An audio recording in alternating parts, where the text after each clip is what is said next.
حمادة عالبيت. كما كنت ترجع للخلف مش شايفك اصلك بل زيك زي كلب الول بيروح ويجيني بالقار. من فضلك وطي الصوت ده بدل ما اسحب وتموت على جنب اركنها الفوق لحسن هيدوسك الارض. صعب صحتي في مجالي ما بيجي وانتو ما اشبالي ما يغركش ان في حالي لو بحضر تاخدوا العالي. مين قال عن انت كنت بجيب حاجة من البيت اثبت ملك اتخضيت جراي هتخيبوا يا عيال. الزم فرشتك عباطة وقدني قلتها ببساطة عالدبت فيها خياط وسلب لك يا مجار. شايفك قاعد بتطول لا اكيد عخرب واتحول حذرتك يا ما تساول فبلاش تعمل مسطار.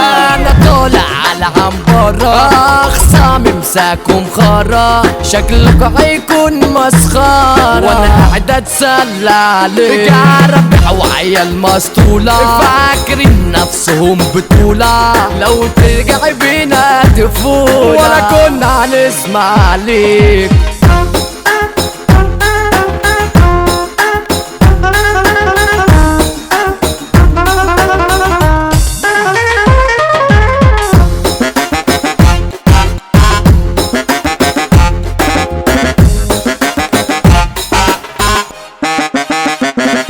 يخرب بيت وشك فان وعيونك ده عيون ساعة لسه انا عارفك من شعر والعيشة دي كانت فول. الصدمة الأولى عربيتي اتسرقت قدام بيتي الصدمة التانية نسيت لما رفضوني من الشغل. يا جماعة طول مراية مين قال انك بطايا ما خلص بنت انت كفاية غاية جدا صدق ماشية مبينة جسمها فاكرة اني مفيش منها اول مرة انا شفتها اتخطت يابا ورجعت انسان لو صدفت شفته عطول مربوحة يا بخته لكن لو مرة سمعت هتلاقي حكاوي كتير وبضحكة بدار جراحي واكتب وبقول انا صح وبرغم كسرته جناح بس انا ثابت وبخير بس انا ثابت وبخير. ايه اللي حصل يا جدعان موتوا من الغليان ده انا بفتكر زمان